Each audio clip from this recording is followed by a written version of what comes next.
Con la lista de oradores tiene la palabra el diputado Abdala. Presidenta, nosotros vamos a votar en general el proyecto de ley que estamos analizando en este momento. Vamos a votar en contra el artículo segundo tal como viene de comisión, por las razones que expresaremos a continuación. Y debo decir que lo vamos a hacer con una enorme sorpresa, señora Presidenta, en función del desenlace que se produjo hoy al mediodía en el ámbito de la Comisión de Constitución y Códigos, que realmente nos ha generado una dosis de impacto y de sorpresa importante, porque nunca esperábamos que las cosas transcurrieran o derivaran por los andariveles por los cuales finalmente derivaron. Creo que, en función de lo que han dicho los colegas que me han precedido en el uso de la palabra, está claro de qué estamos hablando. Creo que la exposición de la señora diputada Hellmann ha sido de una enorme elocuencia. Yo, en términos generales, la comparto, pero la comparto porque lo que no está de acuerdo es la exposición que hizo la diputada Hellmann con la solución que el Frente Amplio aprobó hoy en la comisión y está en vías de aprobar ahora en el plenario. Esto, sin duda, es un cambio desde el punto de vista del eje de la discusión. Es muy difícil de catalogar. Venimos de una experiencia y de un debate público, señora Presidenta, no hace mucho tiempo, en ocasión de la última campaña electoral, referido a la eventualidad de una reforma constitucional que propugnó en aquel momento y dividió al país esa discusión, la rebaja de la edad de imputabilidad. Mi partido político es notorio que, desde el punto de vista de la actitud política ante esa propuesta de enmienda constitucional, se dividió conceptualmente. Algunos compañeros juntaron firmas y promovieron el voto a favor de la reforma, otros votamos negativamente. El Frente Amplio, sin fisuras, se opuso a esa reforma de la Constitución, entre otras cosas alegando que, bueno, abogaba el Frente, y se supone que sigue abogando, por lo menos hasta el día de hoy, por un modelo donde la privación de libertad fuera, en tal caso, el último recurso y donde los programas de tipo socioeducativo estuvieran en el centro de la respuesta, que frente a estas cuestiones relacionadas con la realidad de los menores infractores o de los menores en conflicto con la ley, como se quiera decir, bueno, ese era el camino que debía recorrerse. Y yo creo que cabe preguntarse, señora Presidenta, en qué ha quedado toda aquella sensibilidad, dónde están aquellos postulados que con tanto énfasis se, esgrimieron, se proyectaron, se propalaron, se preconizaron en el marco de una instancia electoral, ni más ni menos, como en aquella oportunidad ocurrió. Yo creo que este episodio de hoy, en algún sentido, repito, implica un cambio cualitativo que a mí, francamente, no deja de sorprenderme. Yo decía que todos sabemos de lo que estamos hablando. Bueno, aquí de lo que estamos hablando es de lo que yo supongo fue una inadvertencia que cometió el Senado de la República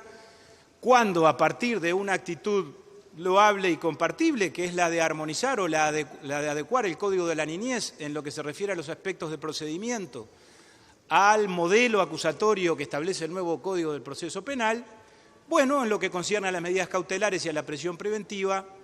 supongo, repito, que por inadvertencia estableció una derogación implícita o una eliminación de los plazos máximos que había establecido la ley del 2011, en el sentido de que esa prisión preventiva correspondería exclusivamente aplicarla en plazos de 60 días para la generalidad de los delitos y hasta de 90 días para los delitos gravísimos. Cuando el INISA, como aquí se dijo, compareció a la comisión y después el Consejo Honorario Consultivo de los Derechos del Menor a advertirnos que esta solución implicaba un cambio regresivo y, por lo tanto, un retroceso desde el punto de vista de los derechos del niño y desde el punto de vista de lo que establecen las normas internacionales, entre otras cosas la propia Convención de los Derechos del Niño, yo me quedé inmediatamente con la sensación, e inclusive a partir de lo que fueron las señales que emitimos todos los que integramos la comisión, de que esto se iba a solucionar muy rápidamente. El INISA hizo llegar algunos documentos que yo tengo por aquí, señora Presidenta, y que creo que son de una rotundidad y de una contundencia que a mí me eximen de mayores comentarios. Aquí se dice, por ejemplo, que de aprobarse esto que vino del Senado estaríamos frente a un proceso infraccional regresivo, retrocediéndose en materia de garantías y conceptos al viejo Código del Niño de comienzos del siglo XX. Aquí se dice también que las reformas propuestas, es decir, las que venían del Senado,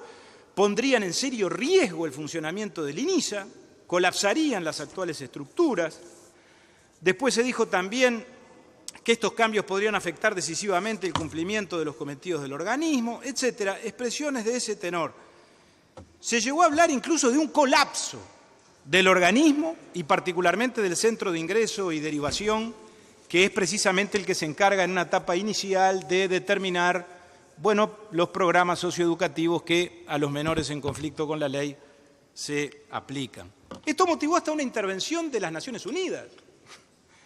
A través del representante local de las Naciones Unidas recibimos todo, yo aquí lo tengo, un escrito muy elocuente y conceptuoso donde se hacen advertencias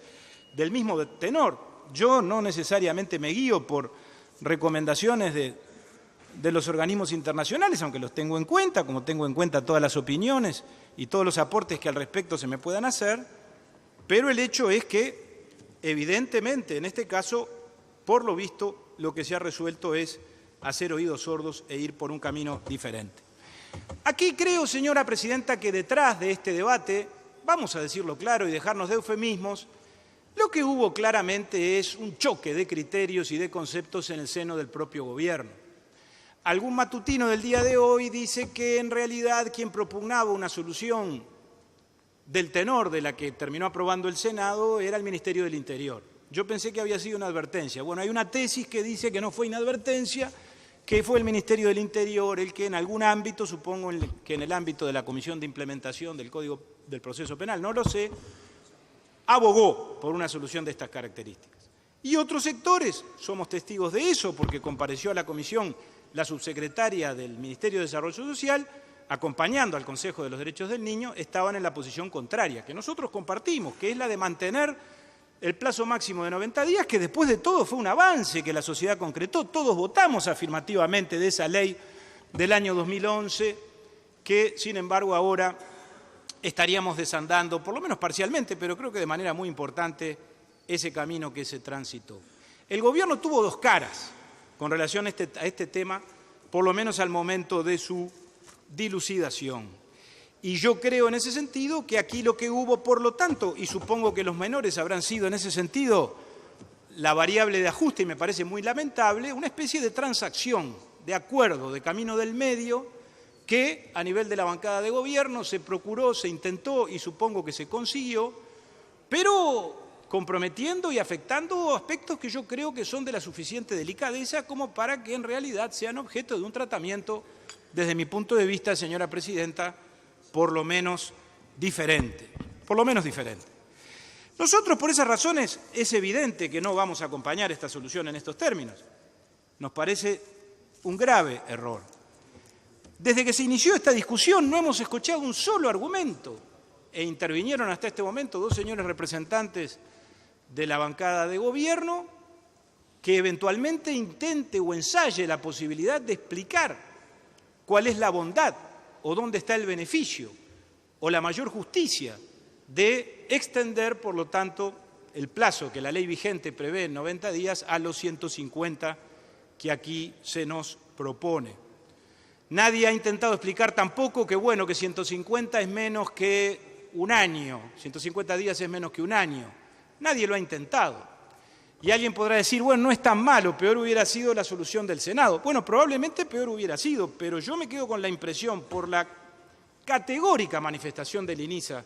y de quienes visitaron la comisión en el sentido de la gravedad que esto representaba si llegara a concretarse, que cuando se habla de colapso, no es que el colapso es un poco menor porque entonces ahora en vez de un año son 5 meses. No se nos dijo, intenten por lo menos buscar un término medio. No, se nos dijo, esto es absolutamente indispensable, que se mantengan los términos en los que establece la ley vigente. Y lo que estoy diciendo, señora presidenta, más allá del énfasis casual que eventualmente mis palabras en esta oportunidad puedan tener, es algo que todos los señores legisladores saben, por lo menos todos los que integran, como integro yo, la Comisión de Constitución, que a diferencia del proyecto de ley anterior, es decir, de la ley que acabamos de aprobar, modificativa del Código del Proceso Penal, a este tema sí le pudimos dedicar tiempo. Y pudimos dedicarle más de una sesión y formular distintas consultas y recibir también, como recibimos, fórmulas alternativas que lamentablemente quedaron por el camino. Y fórmulas alternativas del propio gobierno, porque el INISA está conducido, como todos sabemos, por una mayoría que responde al Poder Ejecutivo, o que se supone que le responde, o al partido de gobierno. Es una propuesta que llegó por la unanimidad del directorio, también está representado allí mi partido, el Partido Nacional. El INISA no es el Poder Ejecutivo, es un servicio descentralizado, sujeto a la tutela administrativa del Poder Ejecutivo, pero además no importa mucho esta disquisición porque, como yo dije antes, estuvo la subsecretaria del Ministerio de Desarrollo Social, que entre otras cosas tiene responsabilidad frente al Parlamento, no solo la señora Olivera, el Ministerio de Desarrollo Social institucionalmente, precisamente por todo lo que concierne al tratamiento de los menores y todo lo que concierne a la política del INISA y a la política del INAU, que supongo se considerará a esta hora, si es que ya tuvo noticia de esto que está por votar su partido, que supongo que sí, considerablemente desairada y decepcionada con la decisión que se está por adoptar. Y no necesito hacer muchas indagaciones al respecto, me alcanza con leer, puedo releerla si es necesario, la versión taquigráfica, que la tengo aquí, de cuando la profesora Auna Olivera estuvo en la comisión y dijo lo que dijo. La podemos leer, yo la tengo aquí. Supongo que no es necesario, pero si fuera necesario no habría ningún inconveniente en hacerlo. En cuanto a las fórmulas que manejó hoy la comisión, lo recordaba muy bien el señor diputado Pepasqué, efectivamente vino una propuesta del INISA que yo estaba dispuesto a acompañarla, me parecía que era satisfactoria porque mantenía los plazos en los términos en los que están vigentes actualmente. El señor diputado Pasqué presentó una redacción que a mi juicio, lo dije en la comisión, lo digo ahora, mejoraba esta redacción que nos propuso el INISA. A nosotros nos satisfacía la del INISA en principio porque cuando aquí se dice que la privación de libertad como medida cautelar procederá en los procesos, nosotros no lo interpretábamos en el sentido estricto y literal de que el procederá fuera en modo imperativo, es decir, que inexorablemente la consecuencia tenía que ser la privación de libertad. Podía llegar a entenderse así, y creo que la redacción que propone el señor diputado Pasqué en ese sentido despeja cualquier tipo de duda que al respecto pueda generarse, porque empieza diciendo el inciso segundo, la privación de libertad, él ya lo leyó, como medida cautelar no será preceptiva en ningún caso. Pero como sea, para nosotros el tema se solucionaba con cualquiera de estas dos alternativas. No se soluciona, por supuesto, con lo que aprobó el Senado y tampoco se soluciona porque además tiene el carácter de ser un parche y, repito, de ser una suerte de transacción, de ser una suerte de resultado, de dar algo a cambio de algo, lo que ahora la Cámara está por aprobar a partir de esta fórmula que tanta sorpresa nos generó, señora presidenta, y lo digo con absoluta franqueza, a quienes integramos en representación de la oposición la Comisión de Constitución. Gracias, presidente.